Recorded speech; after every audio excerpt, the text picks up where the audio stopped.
पुढच्या बातम्यांकडे वळूयात। जरांगेंच्या हत्येचा कट रचल्याचा धक्कादायक प्रकार उघड झालाय। बीडमधून 2 संशयितांना ताब्यात घेण्यात आलेलं आहे। एका बड्या नेत्यानं 2.5 कोटींची सुपारी दिल्याचंही बोललं जात आहे।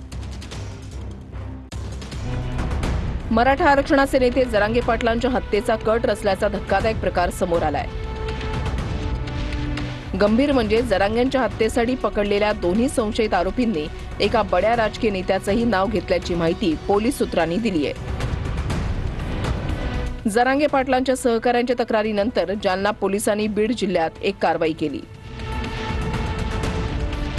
2 संशयितांना ताब्यात घेतलं गेलं।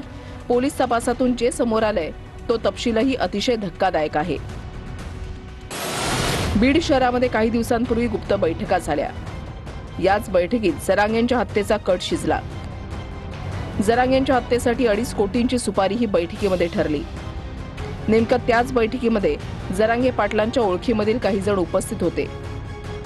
त्यापैकी दोघांनी बैठकीमधला सारा तपशील जरांगेंपर्यंत